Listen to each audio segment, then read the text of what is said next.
It is Big Ten Today. We are presented by Old National Bank on this Wednesday.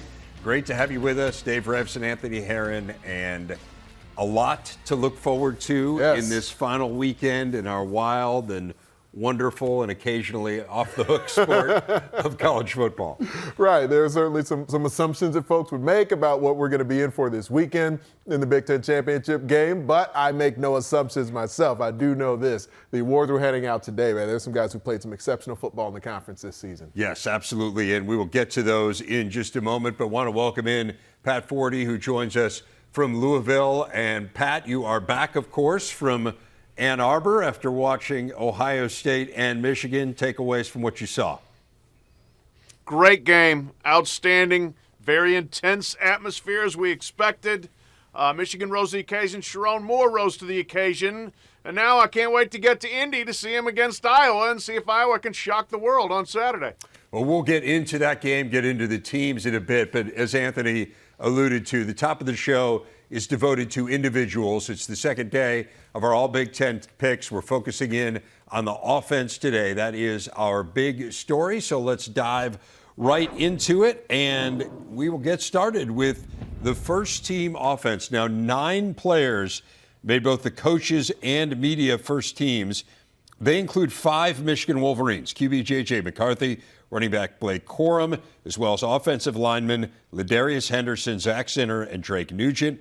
Tight end Colston Loveland made the coaches' first team, so more than half of Michigan's all offensive starters are first team All Big Ten. Ohio State not far behind. They have 5 players on the list, 3 consensus picks: running back Travion Henderson, wide receiver Marvin Harrison Jr., and guard Donovan Jackson, along with media picks Cade Stover and Josh Fryer. Penn State's Olu Fashanu gets the nod at tackle, and Illinois wide receiver Isaiah Williams, amazingly, is the only first-team choice from the Big Ten West.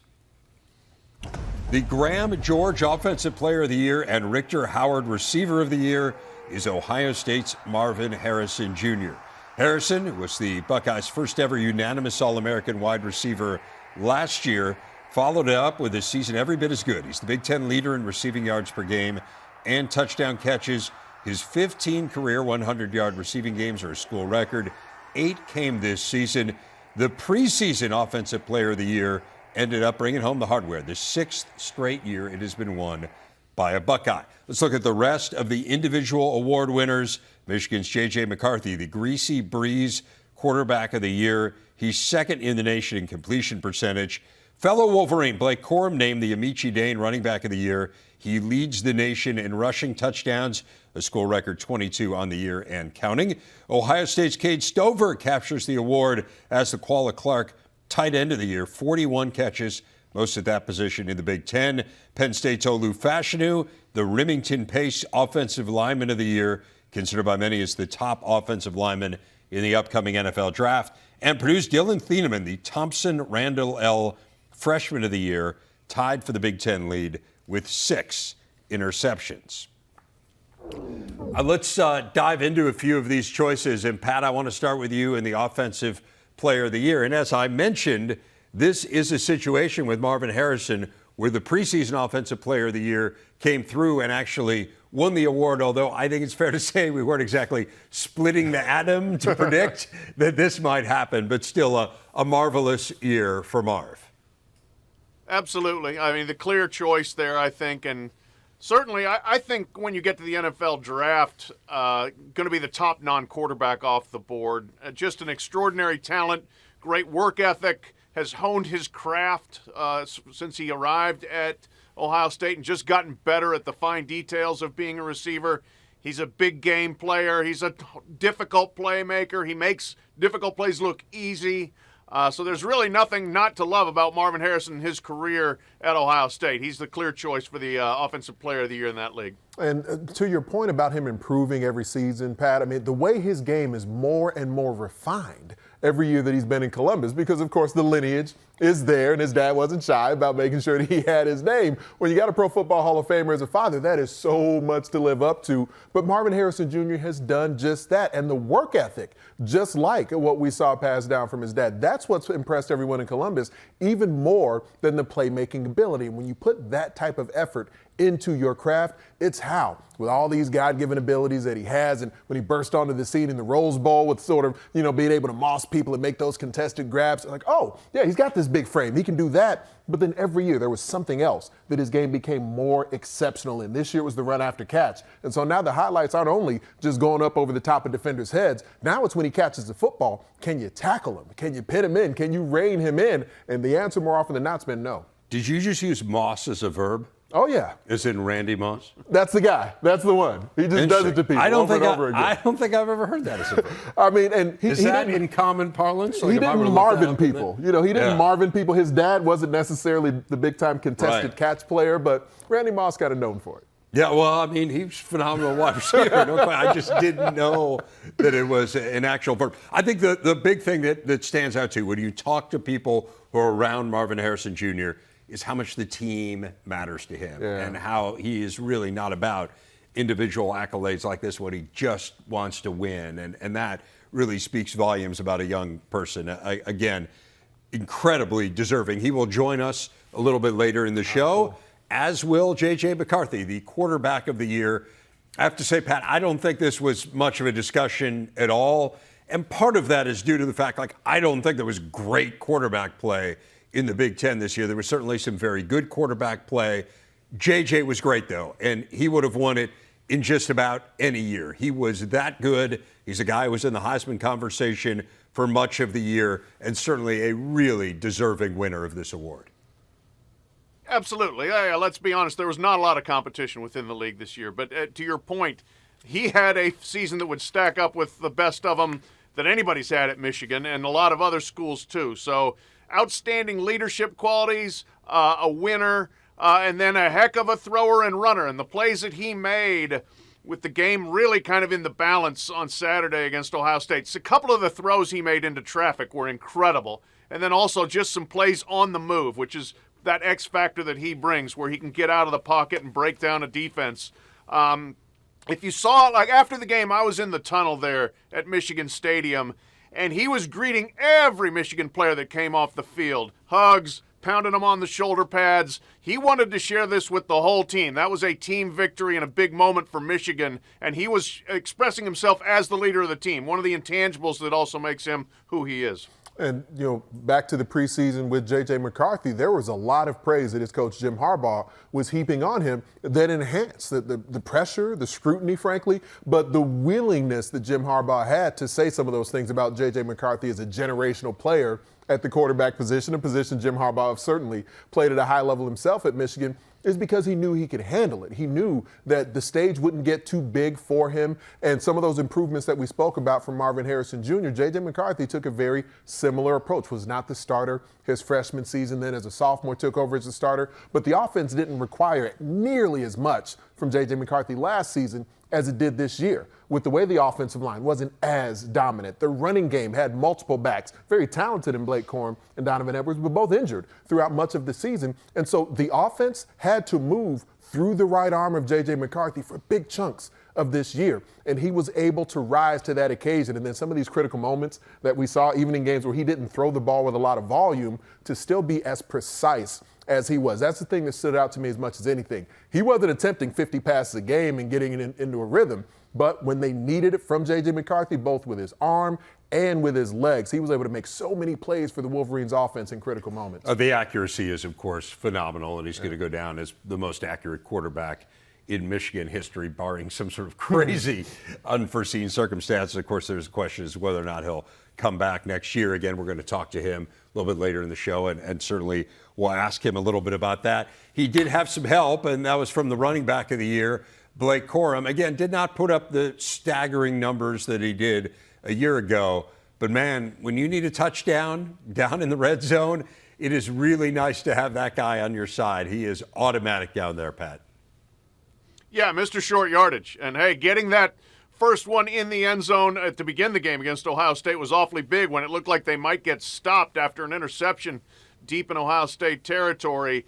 And he just really kind of exemplifies, I think, what this Michigan football program has become in terms of just tough, relentless, never backing down, going to find every inch out of his own ability and their cumulative ability collectively. So he speaks for Michigan. He is the Michigan team. Like, if you ask me one player that really exemplifies him, I would say him. I will say, I could have made an argument for my guy, Kyle Monangai. Ask you that. Yes. Okay. Make the argument. More yards, Yeah. more carries, more Yeah. yards per carry than Blake Corum. And Rutgers does not get to 6 wins for the first time in 9 years without Monangai carrying them that far. So no problems at all with Marvin Harrison and J.J. McCarthy getting their awards, but I think you could make a case for Kyle Monangai there for running back. And he was not on the first team either. As you saw, Travion Henderson was the other first-team running back. So Forty does not approve of the first-team selections. Your thoughts on Corum and perhaps the discussion with Monangai? I would agree. I think there's a case to be made for Kyle Monangai because of what he had to carry for his team, for his offense throughout the entirety of the season and what he meant to Rutgers. I mean, we know with everything, with all the leverage that Michigan played with on a weekly basis in a national championship case, I don't have any big issue with Blake Corum. But yes, Kyle Monangai is the leading rusher in this conference this season. I certainly wouldn't have batted an eye if he won this award. I want to run through a few more of these. Really good tight end year in the conference. Stover wins that award. I think, obviously Colson Loveland making the first team as well. You could have made an argument for him. Penn State, a couple really good tight ends. So what do you think of Stover being the one who got the nod here? Well, I love the fact that as much as we think of the toughness of Cade Stover, but he has become such a great playmaker for the Buckeyes over these last couple of seasons in his career. And when you, as a tight end for The Ohio State University and all the receiver talent that's been there throughout the career of Cade Stover, to stand out in the way that he has and to be with all the blanket coverage and the double teams and triple teams that Marvin Harrison Jr. gets, and Cade Stover to be able to make those plays in crunch time. And some of these, catches away from his frame and some of the body contorting that his frame doesn't necessarily even seem to be where he should specialize in that regard. But not only as a blocker and the grit and toughness he plays with, as a pass receiver, he's become a legitimate weapon, leading this conference known for the tight end position in tight end touchdowns and yards per game. I cannot say enough about what he's become as a pass catcher. And his value to Ohio State, I think, was most evident last year in the Georgia game. The game really turned to me when he went out with an injury. It is interesting to think if Luke Lachey and Eric All had stayed healthy this year, just with how dependent Iowa typically is on the tight ends, how that might have changed the equation. But Cade Stover is just phenomenal, one of the best tight ends in the country. Offensive lineman of the year, Pat, and we had this last year with Peter Skoronski at Northwestern, where you had a guy who the NFL just absolutely loves, and then you can see why. Backing it up on the field, Fashion is just a force of nature. Yeah, he's outstanding. And, great technique, knows how to position his body, can blast out with the arms, but good footwork as well. And so important to that offense. They did a good job for most of the year of giving Drew Aller a pocket to throw in for opening lanes for the running backs there. And I think he clearly, yes, the most polished offensive lineman for sure in the country and deserving of this award, no doubt about it. Would have been a first-round pick last year had he come out. He certainly will be. There's some talk he'd be a top 5 pick this year, which would create a little history because, of course, Caleb Williams is his high school teammate. They'd be the first high school teammates ever to both be picked in the top 5. Anthony, I finally want to ask you about the freshman of the year, Dylan Thieneman. What an incredible story he was at Purdue.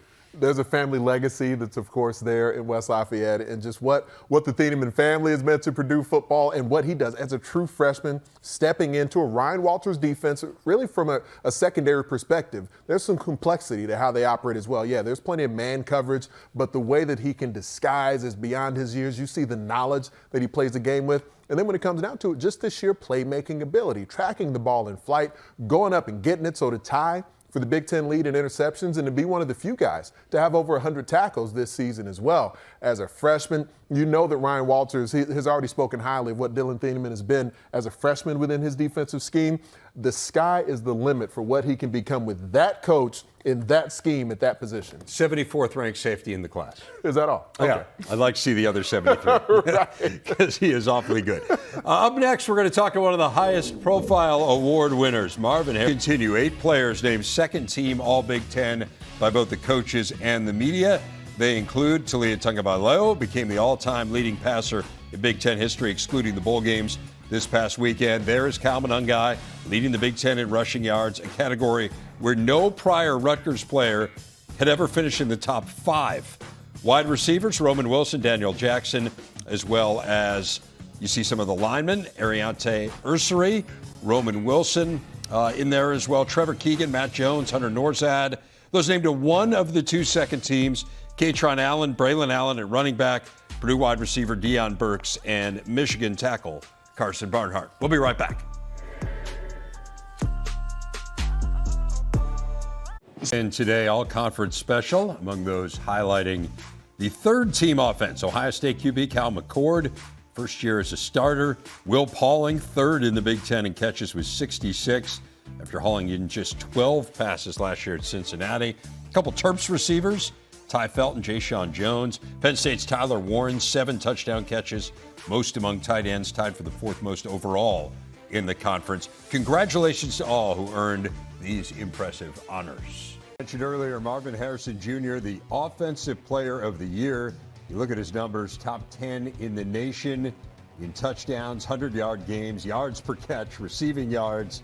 He's the first Ohio State receiver ever to record multiple 1,000-yard receiving seasons. And Marvin Harrison Jr. joins us now. He is today's big interview. Marvin, congratulations. It's the second straight year you've won the Receiver of the Year, but you obviously had the Offensive Player of the Year to it as well this year. What does it mean to add that award? It means a lot. I couldn't do it without my teammates and my coaches helping me along the way. It's a collective effort, not just me out there, on the football field. So I couldn't do it without my teammates. You were the preseason conference Offensive Player of the Year, and then you follow through and you actually win the award. Did you feel pressure at all? I mean, in the preseason when people are expecting like anything less than this is somehow falling short of expectations? I didn't feel the pressure. I really just wanted to keep the award at Ohio State. I started off with Dwayne, Justin won it twice, and then CJ won it twice. So I just wanted to do my best to keep the award at Ohio State. I want to ask you the question that I think everyone in America wants to know the answer to, and that is this. How do you feel about the nickname Maserati Marv? I like it. I don't mind it at all. I don't mind it. All right. Did you have another nickname? Like, do the guys on the team call you something different? I got a lot of nicknames. Usually it all ends with Marv, though. So Marv's just the overall nickname that I got. And then whatever you want to put in front of it, usually it's up to you. All right. Can you give us an example of any of the other ones? Ooh, I think CJ had Route Man Marv at one point when my freshman year. He got Route Man Marv, and then I got a lot of them, but that's the one I remember most is CJ giving me that one. Okay. All right. I got to tell you, I mean, CJ's obviously, he has earned the right to give you a nickname, but Maserati Marv's pretty good. I mean, yeah, it's pretty good. You're a marked man every time you take the field. How does that feel? Like kind of the notion that everyone out there is gunning to stop you? Yeah, I mean, I just try to do my part, and any way that I can help the team be successful in the field, whether it's in the pass game or in the run game, or whatever I can do, just help the team. That's what I try to do. I don't really think about who's being covered by me or how many people, the safeties over top. I just try to do my part and whatever I can help the team win. Is there a mentality that goes along with that, Marv, kind of the notion of, hey, they're all gunning to get me and kind of I'm going to show them? No, not really. Like I said, I just try to do the best I can help the team. Usually, like defense is 2 safety set. That means there's less hats in the box, and that allows the running backs a bit to run for more yards. So, and I just try to do my part. I do have to ask you about this past weekend. You're coming off the loss to Michigan, obviously. Kind of where are you mentally in terms of coming to grips with the fact that it didn't go well? Yeah, I mean, obviously it's disappointing. And for the 3rd year in a row to come up short against those guys. And obviously my biggest goal this year was to beat them and make it to the Big Ten championship. And unfortunately, it didn't happen. But we'll see what happens next year. What has Coach Day's message been to this team? I mean, since the game or just in general? Since the game. We haven't really talked to him too much. We just kind of watched the film yesterday and go over what we did wrong, what the mistakes were. We meet later on as a team and where we go from there. You know, I think in a lot of ways, unfortunately, kind of the way our society is, teams going to be largely defined by that game unless you manage to make it into the college football playoff. But what are you proudest of with this team, Marvin? Just the brotherhood that we have, really. Then coming into college, you have a set group of friends, and then you see how that expands to all of the groups of positions, from the running backs to DBs to D linemen to linebackers, and just how you all came together throughout the whole season and stuck with one another is probably the thing I'm most proud about. So alert listeners in one of your earlier answers would have heard you refer to next year. Have you given thought to what next year will look like for you? Yeah, I'm not decided on anything just yet. I'm just taking one day at a time right now and see how the rest of this year plays out. What do you think that process will be? Really just starts with how the rest of this year plays out, and then I'll give my family, and we'll go from there. What are you looking forward to down the line here with this team as you head towards the postseason? Just sticking with one another, getting better during bowl prep. I always look forward to bowl practices. They're always super exciting. It kind of gives the spring ball vibe again, and you're not really game planning for a team just yet, but I definitely look forward to go out there competing against our defense, who's been great all year. All right, Marvin Harrison Jr., congratulations on all of your awards. Congratulations on a fabulous season. It is so much fun to watch you compete week in and week out. Thank you very much. Appreciate you having me. J.J. McCarthy, the Big Ten quarterback of the year. Pretty good 2 years for J.J. as Michigan starter. 25 starts, 24 wins. The only loss in last year's CFP.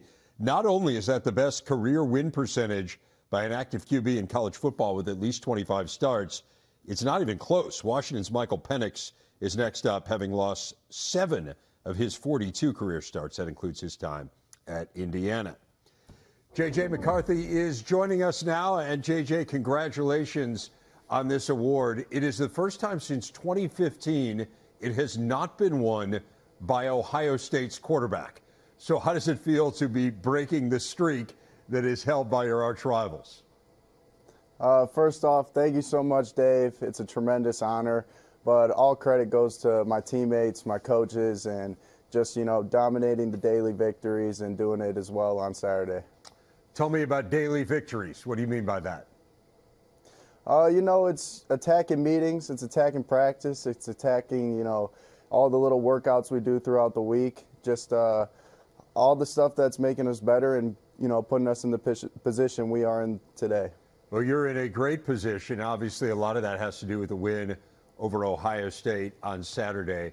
Describe for me, first of all, that post-game scene on the field. Like, what's going through your head as the field is stormed and everyone's celebrating? Obviously just euphoric emotions all over the place, but it was just, for me, just try and take it in, enjoy this moment, really relish in this moment, and, just look back at how far we've come and also look ahead of where we need to go. JJ, you do seem to, you talk about relish the moment, and I think one thing I've noticed, not just about you, but about this entire team, but obviously you're on camera a lot during the games, and so you kind of get a sense for it. You seem to be having fun. You seem somewhat impervious to pressure. Is that the reality, or do you just not show it? That's the reality. I wear my heart on my sleeve. That's kind of who I am, and I just have so much fun playing this amazing game. Playing with the teammates that I love, playing with the coaches that I love, there's just nothing better. Talk about the teammates you love. You obviously saw Zach Sinter have to leave the field with an injury on Saturday and a pretty severe one. I know you had a heartfelt interaction with his parents afterward. What was that moment like for your team? I just get chills thinking about it. But, obviously when you see your leader go down, it does something to the entire team. And just the way we responded, the way we came together as a group and just fought for each other, fought for Zach, it was special. It really was. And it would be a moment that I remember for the rest of my life. There have been a lot of distractions with this team this year, JJ. I certainly don't need to tell you that. How has this team remained kind of on its course with all of the craziness that was swirling around you? I just a testament to Coach Harbaugh, trying to keep us on a one-track mind kind of mindset and just staying in the present moment. And like I said earlier, focusing on those daily victories, going 1-0 every single day, and just keeping things simple. You seem to have an amazing rapport with Coach Harbaugh. Why is that? Like, why is that connection so strong? I can't really pinpoint it, but just everything about the way he attacks every day is something that inspires me. And just the kind of man he is, you know, he attracts just positivity and the willingness to get better every single day. And that's just something that I love to be around. And just everything about his way that he handles himself and just, you know, handles the team, it's just amazing. What's it going to mean to this team to have him back on the sideline on Saturday? Everything. We can't wait to have him back, and hopefully we do our job and, you know, beat the Hawkeyes, and he's handed that Big Ten championship trophy, and it's going to be amazing. You were talking a little bit earlier about focus. I want to ask you about your pregame meditation routine. How did that come to be? My senior year of high school, I just kind of got introduced to the practice, and I fell in love with it. You know, I saw all the benefits, not just on the field, but off the field. And, you know, it's something that I just put into my daily routine every single day. And it's something that I feel like centers me before a game and just helps me perform at my absolute best. Why do it on the field? To be honest with you, I want to just kind of spread the awareness of the practice and let, you know, other kids out there that are struggling with mental health or looking to improve themselves in any way, they could try it out. And just, you know, it's a practice in the West that isn't very, you know, popular. So I was just trying to, you know, put it out there and, you know, hopefully inspire others. Has that been a struggle for you? Has mental health been a struggle for you? It was my senior year. I'm not going to lie to you. I was going through a depression, and, you know, instead of getting bitter, I tried to get better and try to focus on things that were just going to help promote a better mental health and well-being. Your senior year was a COVID year, right? Yes, sir. How big a factor do you think that was? Extreme. I mean, nobody knew how to handle the situation, and, you know, don't blame IMG or anything like that for anything that went on, but, you know, it was just something that it was a tough time for everyone. And, you know, I feel like it was a blessing in disguise because I found this great practice. I just kind of adopted a whole new mindset, and, you know, I'm thankful for it at the end of the day. Well, congratulations on doing that, because I know it was a really difficult time. I have kids roughly your age. It was a difficult time for a lot of young people during COVID. 100%. So wonderful to hear that has centered you in the way that it has. Hey, we showed that graphic on the way in of the one loss in your career, and that, of course, was the CFP last year. So how much has it motivated you, this opportunity that you guys are on the precipice of, needing to beat Iowa on Saturday to guarantee your spot, and to go back and to kind of right that wrong, for lack of a better way of putting it? Yeah, it's, you know, ever since that game, it motivated me to exhaustion this offseason, and the rest of the guys as well. And, you know, we're just trying to focus on staying in the present moment, win each day, and then when we get there, we get there. And, you know, it's everything we worked for this offseason, so we'll be ready. You're going to have a decision to make at the end of this year as to whether or not to come back to Michigan. What are the factors that you believe will play into that, JJ? There's a lot of different factors. You know, that's so far in the future that it's not really on the forefront of my mind. But, you know, like I said, a lot of different factors, and I'm just focused on enjoying each moment with my guys and, you know, relishing in each day.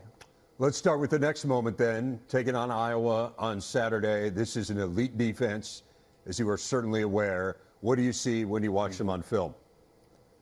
They're fundamentally sound. They're gritty. They're tough. You know, they're in all the right spots, and they're a tough defense. You know, they're going to give us a lot of troubles in the run game. In the pass game, they're going to be, you know, sound and not busting coverages. So we're going to have to be at our best, and, you know, every single play, not take it for granted. Yeah, all that being said, I mean, you guys are a prohibitive favorite. There aren't many people giving Iowa much of a chance. What's the talk internally when you have a game like that where you are considered by just about anyone who observes it to be the better team?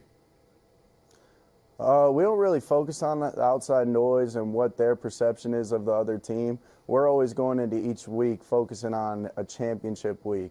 And, you know, we've been doing that since week 1 playing ECU, and it's been paying out for us pretty well. So we're just going to keep that same mindset going into this one. Is it disappointing not to be facing Cade and Eric All, that, you know, obviously both injured and out for the year? It is. That was something that we were all looking forward to, but, you know, we're just hoping they have a healthy recovery, and, you know, we'll see them on Saturday. Well, we will see you on Saturday down in Indy. J.J. McCarthy, congratulations on all of your success this year, and looking forward to seeing you on the field in Indy. Thank you so much, Dave. I'll see you Saturday. Iowa preparing to square off in the 13th ever Big Ten championship game Saturday night in Indy. It's a matchup of two of the best defenses in the nation, both in the top 7 in total D and scoring D. That is where the similarities end, however. Michigan dramatically better offensively. The Hawks dead last nationally in total yards. And Pat, therein lies the rub. Iowa has to figure out a way to move the ball here against Michigan. Do you foresee that as a possibility? What do you see as kind of the way for Iowa to hang in this game? Well, I think the only way is a massive underdog against a complete team. When you are a really incomplete team, it's going to have to be turnovers and special teams.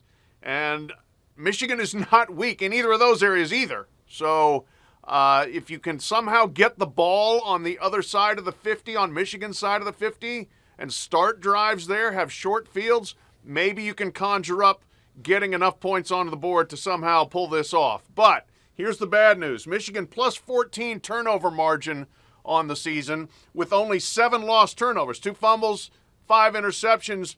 Only 2 turnovers in the last 9 games. Yeah. They had 4 of their 7 turnovers in 1 game back in September, so they take care of the ball. They do a great job there. And Iowa doesn't take the ball away like some of the best Iowa defenses have in the past. They have 15 takeaways. They're -1 turnover margin on the year.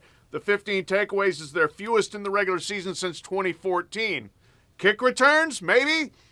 Well, you don't have Cooper DeJean anymore, and Michigan has allowed less than 6 yards per punt return and 15 yards for kickoff return. So I just really don't see how they're going to manufacture short fields. Thus, long story short, I'm not sure I was going to cross midfield in this game. It has been a task. That's a lot there. Okay, so a bleak picture has been painted there by Mr. Forty. I always like to say, it's time for the responsible opposing view. How about the irresponsible opposing view? Just give us any opposing view from Iowa's perspective here of how they might be able to overcome what Pat has outlined so eloquently there. Well, I mean, with no Cooper DeJean on the field, that certainly matters quite a bit from a field position perspective, because that's been the main benefit for Iowa's offense. When the defense or the special teams return game, especially from the punt return variety, have been able to put their offense in advantageous circumstances. And so with no DeJean, it's good news for Iowa. Logan Jones, their starting center, one of the better centers in the Big Ten, who's had to miss some time recently via injury. He's expected to be able to play in this game. Deontay Vines, one of their more explosive talents at wideout, who doesn't get a volume of catches, but he is a guy who can make the contested grab, even though he's got a bit of a diminutive frame, but then also just a bit of an energy giver to their offense also. And as long as Luke Lachey and Eric All have been out of the lineup, we have seen their depth at tight end. Their tight end coach, Abdul Hodge, he's done a remarkable job this season of getting guys like Steven Stelianos and Addison Ostrenga into this offense. And we've seen, especially with Ostrenga, what he can do in just the hands that are so sticky. And so if Deacon Hill just throws it anywhere near Ostrenga, you have the potential to pick up penalty flags, which Michigan hasn't had many of this season. But you do need to have a bit of a YOLO approach here, where you just go out there and take the field, be aggressive, for Brian Ferentz with the play calling in certain situations, but just with the approach of Deacon Hill, a willingness to give certain playmakers an opportunity to make plays against this Michigan defense. And if Will Johnson isn't out there or isn't his full self, then you have a secondary that is still deep and talented, but you don't have your best cover corner out there if the Wolverines don't have him. To me, the real challenge is, and you bring it up with Deacon Hill, and again, this is not the team that they imagine themselves having, right? I mean, I think it's very fair to point that out, that this would be a different discussion were Cade McNamara the quarterback. But when you talk about a YOLO approach, I mean, I think the issue is, and Pat, I don't know whether you would agree with this, but the issue is it's hard to rely on Deacon Hill in a situation like this. He has made some big mistakes here. He is not particularly accurate. And that to me feels like, yeah, I mean, kind of throw out all, throw caution to the wind here. But if you do that, I think you're setting yourself up to be on the negative side of that turnover margin and kind of all the things you're outlining there. Yeah, I mean, that kind of runs counter to the way they've managed the season around Deacon Hill, which is don't play YOLO ball. I understand the temptation to, and I would probably do some of it, but, what's kept them in games is just simply hanging in, playing field position, playing defense, punt, punt, punt, stop, stop, stop. And you have to see if that approach is going to work first. And if it doesn't, and you do have to kind of change your identity midstream, it's going to be difficult for Deacon Hill and difficult for the Iowa offense just to kind of wrap their arms around it. The other thing that could be in Iowa's favor here is just if Michigan has a significant hangover coming off of that hugely anticipated game against Ohio State. But we haven't seen that out of them the last 2 years in the Big Ten championship game. They've showed up ready, and they've taken care of business. And I certainly wouldn't advocate that Deacon Hill throws the ball 45 times in the game, but situationally, when you're perhaps not even beyond midfield, maybe we go back to where New Kirk, we use that term New Kirk. Pat has already suggested they may never be past midfield. And so with that in mind, perhaps there's a surprising fourth down attempt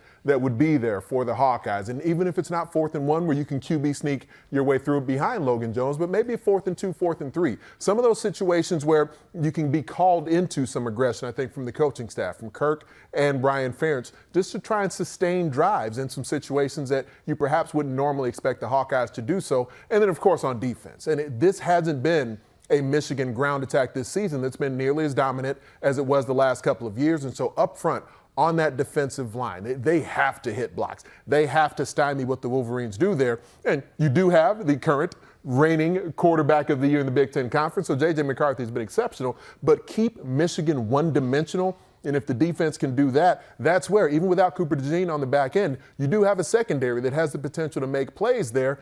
They are depleted as well. And so that's the thing, to your point, Dave, just where Iowa on both sides of the ball doesn't have all of their ammunition that they would love to have going into this game, but they have still gotten here even without some of those key playmakers. They have found a way to get to this point. That's the thing. I mean, they find a way, right? It's one play. They find a way to make one play somewhere along the line. They stay in the game, and then they make that play that breaks their opponent's back. Again, this is just a different caliber of team than they've been playing here in the last few weeks. And again, that's not to take anything away from their accomplishments in the Big Ten West, but Michigan may win the national championship here. I mean, they're at that level. I guess I will just say this, and then we can leave this conversation behind. You don't win 196 games by accident. Like, Kirk Ferentz is really good at this. He's really good at this. And so, I don't know. I mean, I guess I've just learned you never say never, right? You heard what he said yesterday, I'm sure. Yes. If they upset the apple cart, it would be funny. It would be funny if they threw everything into a tizzy. Well, I think sense of humor and what people find funny is relative. I'm sure there are some. I'm guessing Kirk would laugh. Nearly as amusing right after he got done crying, Kirk Ferentz would laugh after the game if they pull this off. He would have a good cry first. You're absolutely right. Wrapping things up here on Big Ten today, the penultimate CFP rankings came out last night. Michigan remains at number 2 after beating Ohio State. Buckeyes down to 6, Penn State 10, Iowa 16. OSU's loss moved Florida State back into the top 4. Future Big Ten members Washington and Oregon will meet for the Pac-12 title Friday, are 3 and 5, respectively. There have been some thought that maybe Michigan would move back to 1, but I think most of the consensus was that they would end up at number 2. Pat, I know you've just dismissed the possibility, essentially, of them losing to Iowa. Do you believe they have to win to get into the CFP, or could they lose if what you would term the borderline unthinkable happened? Yeah, I think if they lose, they're probably out. They would need everybody else on the fringe to lose as well. And even then, I mean, Ohio State might sit there and say, we lost by 6 in Ann Arbor. Maybe we should go in ahead of Michigan. I don't know whether that would carry water, but I just think that Michigan should win, will be in. But if they do lose, it would be a very, very bad loss, very damaging. And I think from the Ohio State perspective, there certainly is a road, to your point, Pat, for the Buckeyes to still be in consideration. Committee having them at 6 and not dropping them beyond that at least keeps them within the threshold that for this version of the rankings, there's never been a team lower than 6 going into conference championship weekend to make the college football playoff. So the Buckeyes are still within striking distance, just as they were last season. I do believe for the Wolverines, it's obviously the safest path to get in. But if you do have, a Georgia upset and some other teams, if Texas were to get upset by Louisville, there's a case that would still be able to be made for Michigan to lose to a team in the top 20, to lose to an Iowa Hawkeye squad in the Big Ten championship game, the first loss they've had in a couple of years, essentially, as far as regular season or conference championship play, that they would still have a case to make. But there would need to be other teams who fall off as well. I want to talk about the Ohio State part of it, and you mentioned it. I mean, it seems to me, Pat, that if you're Ohio State, you're rooting for Louisville to beat Florida State, which doesn't seem unreasonable at all, particularly given the injury situation at quarterback for Florida State. But it feels like the other one is Oklahoma State probably has to beat Texas here, and that one seems a little more challenging based on, well, now look, the highs from Oklahoma State have been great, but this has not been an overly dependable team to this point in the year.